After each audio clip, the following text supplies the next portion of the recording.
الحمدللہ رب العالمین والصلاة والسلام علی سید الانبیاء والمرسلین اما بعد بسم اللہ الرحمن الرحیم۔ عزیز طلباء و طالبات، گزشتہ لیکچر میں آپ نے کتاب اصول تفسیر و تاریخ تفسیر کے حوالے سے یہ سنا کہ اس کتاب کو 10 ابواب میں تقسیم کیا گیا ہے اور ہر ایک باب میں کیا موضوعات ہیں، کیا کچھ بیان کیا گیا ہے، وہ آپ کے سامنے رکھا۔ اور آج کے لیکچر میں ہم انشاءاللہ پہلے باب کے حوالے سے بات کریں گے کہ اس میں کیا بیان کیا گیا ہے۔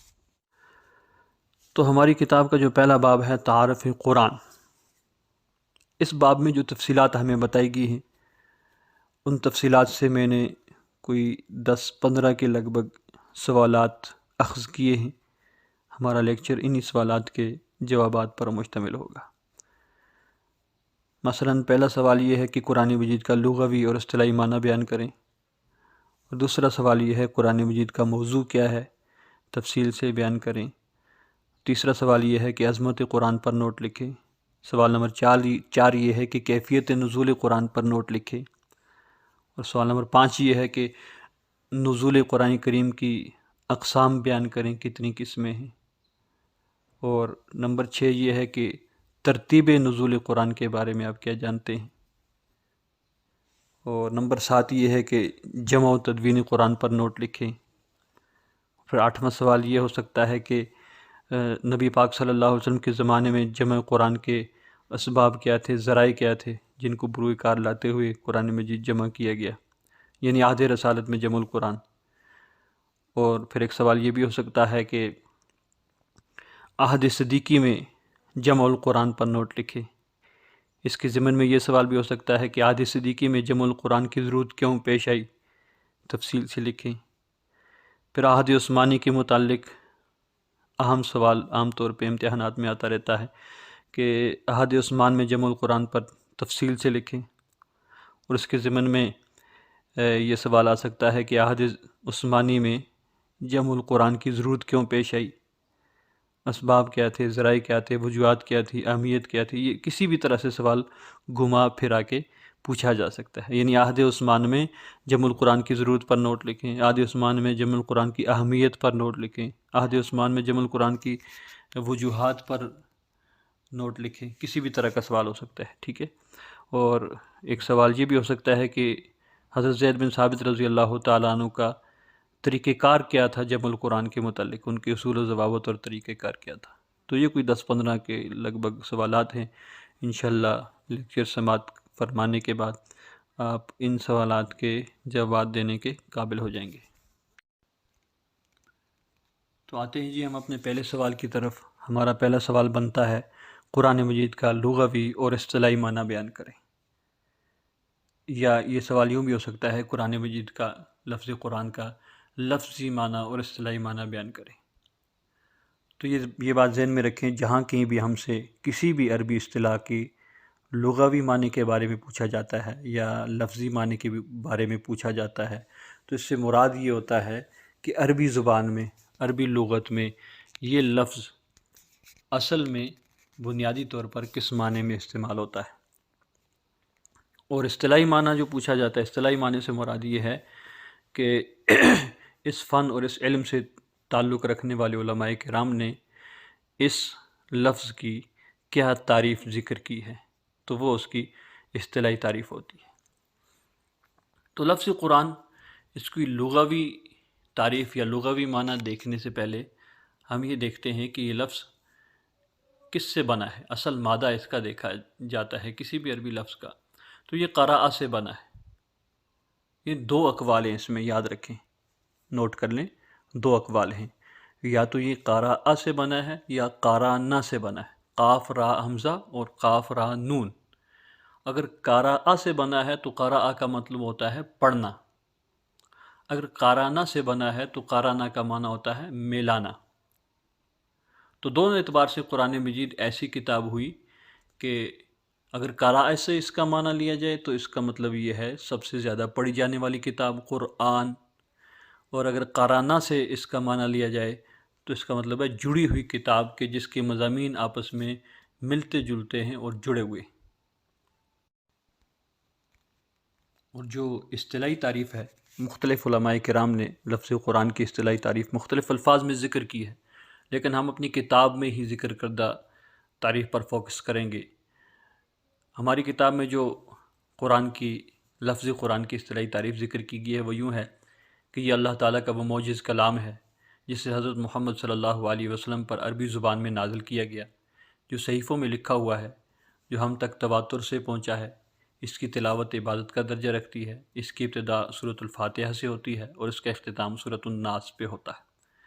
یہ قرآن مجید کی تعریف میں اور اصطلاحی تعریف میں اتنے جملے لکھنے سے مقصود یہ ہے کہ یہ تعریف جامع اور مانع بن جائے۔ اور جامع معنی کا لفظ آپ نے سنا ہوگا، یہ اصطلاح سنی ہوگی۔ جامع معنی سے مراد یہ ہوتا ہے کہ مثال کے طور پر آپ کی کلاس اگر 10 افراد پر مشتمل ہے تو 10 کے 10 افراد کمرہ جماعت میں آ جائیں تو یہ آپ کی کلاس ہو جائے گی جامع، یعنی اس کے سارے افراد ایک جگہ جمع ہو گئے۔ اور کسی دوسری کلاس کا کوئی فرد آپ کی کلاس میں آ کے داخل نہیں ہوا، گھسا نہیں ہے، تو یہ آپ کی کلاس ہوگی مانع، کہ اس میں کوئی باہر سے بھی کوئی فرد نہیں ہے، کلاس کے سارے افراد بھی پورے ہیں اور باہر سے کوئی اضافی فرد بھی آپ کی کلاس میں نہیں آئے، تو یہ جامع معنی ہے۔ تو قرآن مجید کی ایسی تعریف کہ جس میں وہ تعریف کسی اور کتاب پر بھی صادق نہ آتی ہو، اور قرآن مجید کی کوئی ایسا پہلو قرآن مجید کا رہ نہ جائے کہ جو اس تعریف میں شامل یا داخل نہ ہو۔ تو گویا قرآن مجید کی جامع تعریف یہ ہوئی کہ پہلی بات تو یہ ہے کہ اللہ کا معجز کلام ہے، یعنی معجزہ ہے، جس نے ساری انسانیت کو عاجز کر دیا ہے۔ اس کا مقابلہ کرنے سے ساری انسانیت، سارے انسان، جن تمام مخلوقات عاجز ہیں، اس قرآن کریم جیسا کوئی کلام پیش نہیں کر سکتے۔ معجز کا یہ مطلب ہوتا ہے جو دنیا کو عاجز کر دے، باقی لوگوں کو عاجز کر دے۔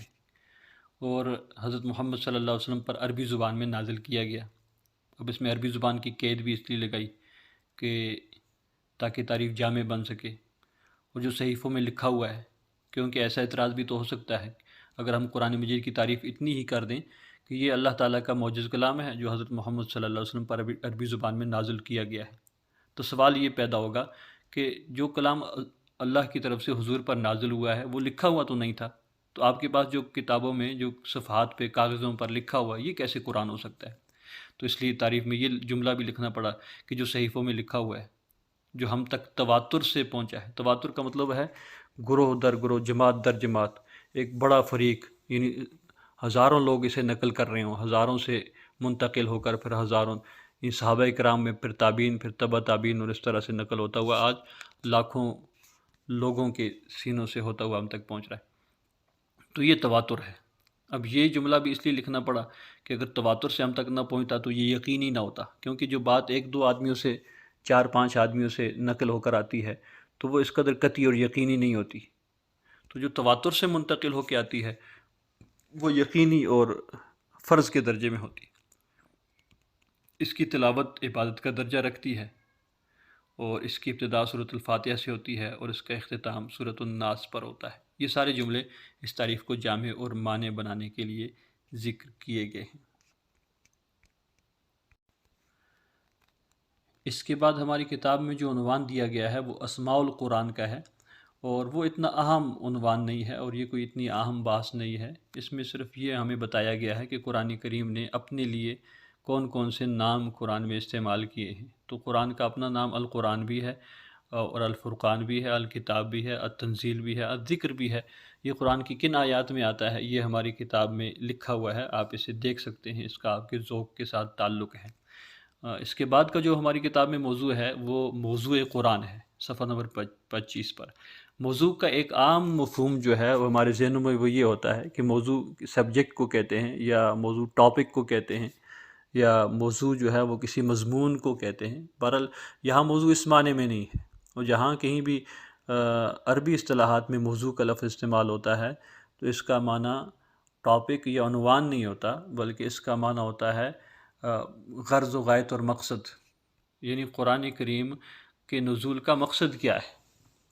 موضوع کیا ہے سے مراد یہ فن، یہ علم کس لیے وضع کیا گیا ہے۔ مثال کے طور پر علم و صرف کے بارے میں پوچھا جائے گا، علم احکام کے بارے میں پوچھا جائے، علم النحو کے بارے میں، فلسفے کے بارے میں، کسی بھی علم کے متعلق پوچھا جاتا ہے جی اس علم کا موضوع کیا ہے، تو جب پوچھا جاتا ہے علم منطق کا کیا موضوع ہے، جواب یہ دیا جاتا ہے جی اس کا موضوع یہ ہے کہ انسان جب کلام کرتا ہے، گفتگو کرتا ہے، تو وہ گفتگو کے دوران غلطیوں سے بچ سکے۔ جی علم ادب کا کیا موضوع ہے، علم ادب کا موضوع یہ ہے۔ علم لغت کا کیا موضوع ہے، علم لغت کا یہ موضوع ہے۔ ہر علم کا موضوع مطلب لغت کا موضوع یہ بتایا جاتا ہے کہ الفاظ کے لغوی معنی معلوم کیے جا سکیں۔ صرف کا موضوع کیا ہے جی، جواب دیا جاتا ہے علم الصرف کا موضوع یہ ہے تاکہ ہم جو صیغے ہوتے ہیں، عربی الفاظ، مفرد الفاظ جو ہوتے ہیں، وہ ان کو ہم پہچان سکیں کہ ان صیغوں کی اصل کیا ہے اور ان کی فرع آگے کیا ہے۔ بہرحال یہ ایک طویل بحث ہے۔ الغرض مختصر یہ کہ قرآن کریم کیوں نازل کیا گیا، موضوع قرآن، سوال یہ بنتا ہے اس میں کہ قرآن کریم کا موضوع کیا ہے، یعنی قرآن کریم کیوں نازل کیا گیا۔ تو آسان اور مختصر جواب یہ ہے کہ قرآن کریم کا موضوع ہدایت انسان ہے، یہ انسان کی ہدایت کے لیے نازل کیا گیا ہے۔ پھر اس عنوان کے تحت آپ کی کتاب میں تفصیلاً جو ہے وہ آیات ذکر کی گئی ہیں، جن آیات سے یہ ثابت ہوتا ہے کہ قرآن کریم انسان کی ہدایت کے لیے نازل ہوا ہے۔ تو موضوع قرآن کے متعلق اگر کوئی سوال آ بھی جاتا ہے کہ قرآن کا موضوع کیا ہے، تو ہوگا بھی تو یہ شارٹ کویسچن ہوگا، تو جواب یہ ہے کہ قرآن کا موضوع انسان کی ہدایت ہے، ہدایت انسان۔ اور اس پر 2-3 آیات آپ کم از کم آپ کو یاد ہونی چاہیے۔ تفصیلاً آیات لکھی گئی ہیں، 2-3 آیات آپ ان میں سے یاد کر لیں اور وہ تاکہ وہاں دلیل کے طور پر پیش کر سکیں۔ اس سے زیادہ اہم موضوع جو ہے وہ عظمت قرآن ہے۔ اس کے بعد ہماری کتاب میں جو عنوان دیا گیا ہے، اور اس عنوان سے متعلقہ سوالات آپ کے کویسچن پیپر میں بھی آ سکتے ہیں، اسائنمنٹس وغیرہ میں بھی آ سکتے ہیں، اور نہ بھی آئیں تو ایک مسلمان ہونے کی حیثیت سے قرآن کریم کی عظمت سے متعلقہ ہمارے پاس کم از کم اتنا مواد ہونا چاہیے کہ ہم کسی جگہ اگر گفتگو کرنا چاہیں تو عظمت قرآن پر گفتگو کر سکیں۔ بہت بہترین انداز میں مصنف نے یہاں پر تقریباً 15 نکات ذکر کیے ہیں، اور 15 نکات میں قرآن کریم کی عظمت کا گویا ایک نچوڑ نکال کے ہمارے سامنے رکھ دیا ہے۔ اب قرآن و سنت میں قرآن کریم کے عظمت کے حوالے سے جتنے بھی فضائل ذکر ہوئے ہیں، انہوں نے گویا اس کا خلاصہ نکال دیا ہے۔ مثلاً یہ کہ جس نے ناپاک لوگوں کو پاک بنایا، ذلیلوں کو عزت دی، اور غلاموں کو تخت شہنشاہی پر بٹھایا، اور جس نے لڑتوں کو صلح کا پیغام پہنچایا، دشمنوں کو بھائی بھائی بنایا، جس نے گمراہوں کو راہ ہدایت دکھائی، کفار و مشرکین کی سینوں کو اسلام اور ایمان کی دولت سے مالا مال کر دیا، جدھر اس قرآن کی کریمانہ نظر ہوئی، کرم اور رحم کے سمندر رواں ہو گئے۔ یہ قرآن سراپا کرم و رحمت کا مجسمہ ہے۔ انہ لقرآن کریم، کہ بے شک یہ قرآن بہت بڑی عزت والا ہے۔ اس قرآن کے اندر عقل مندی اور دانائی کی خزانے پوشیدہ ہیں۔ یہ حکمت کا بے نظیر سا چشمہ ہے۔ یہ قرآن ایک ایسا نور ہے جس کی جگمگاہٹ سے سارا عالم تابناک اور روشن ہے، اور قیامت تک ایسا ہی رہے۔ یہ قرآن فرقان ہے۔ اس کا یہ خاصہ ہے کہ یہ حق اور باطل میں تفریق کرتا ہے، یعنی حق کو باطل سے جدا کرتا ہے، اور دودھ کا دودھ اور پانی کا پانی کر کے دکھاتا ہے۔ اس قرآن کے اندر مومنین کے لیے شفا اور رحمت کوٹ کوٹ کر بھری ہوئی ہے۔ یہ قرآن روح ہے، اور اس کا یہ ادنا سا کرشمہ ہے کہ لوگوں کے دلوں کو اپنی ساحرانہ بلاغت و فصاحت سے ایسا مو لیتا ہے کہ سننے والا اور سمجھنے والا اس کا متوالا ہو جاتا ہے۔ دنیا میں بے شمار کتابوں اور کروڑہا صحیفوں میں سے یہی ایک ایسی کتاب ہے جس میں ذرہ بھر بھی کسی حیثیت سے بھی شک و شبہ کی گنجائش نہیں ہے۔ یہی وہ کتاب ہے جس کی بنیاد حکمت اور بصیرت پر رکھی گئی، اور ایسی حکمت و بصیرت کہ جس کے بعد کسی حکمت و بصیرت کا کوئی درجہ ہی نہیں، کیونکہ یہ بصیرت دنیا والوں کی طرف سے نہیں بلکہ رب البصائر اور خالق حکیم کی طرف سے ہے۔ اس قرآن مجید کی سب سے بڑی خصوصیت یہ ہے کہ اللہ تعالیٰ اور اس کے رسول صلی اللہ علیہ وسلم کے دشمنوں کو نار جہنم سے ڈراتی ہے، اور اہل ایمان اور ارباب یہ کان کو جنت اور اس کی بہترین نعمتوں کی خوشخبری دیتی ہے۔ یہی قرآن مجید ایک ایسی کتاب ہے جس کے اندر سارے جہانوں کی کوئی ادنا سی ادنا چیز ایسی نہیں بچی ہے جس کا ذکر نہ ہو، اور کوئی بڑی سے بڑی چیز ایسی نہیں بچی جس کا ذکر نہ ہو۔ یہی وہ کتاب ہے جس کی حفاظت کا ذمہ خود حق تعالی شانہ نے لے رکھا ہے، انا نحن نزلنا الذکر وانا لہ لحافظون۔ تو اس طرح فضائل کچھ آپ یہاں سے سن لیں گے، پڑھ لیں گے، کچھ مختلف مجالس محافل سے آپ نے سن رکھی ہوں گے، آپ کے ذہن میں آئیں گی، کوئی پہلے سے آپ کے دماغ میں ذہن نشین ہوں گی، تو آپ اس عظمت قرآن پر تفصیلات سے لکھ سکتے ہیں۔ یعنی ایک ایک نقطہ جو یہاں نکات بیان کیے گئے ہیں 15، ایک ایک نقطے پر آپ 2 3 3 صفحات بھی لکھ سکتے ہیں، اور تفصیل یہ عنوان ہے گویا، یہ جو نکات لکھے گئے ہیں یہ آپ کو ایک عنوان دیا گیا ہے، تفصیلات آپ خود بنا سکتے ہیں اور خود ذکر کر سکتے ہیں۔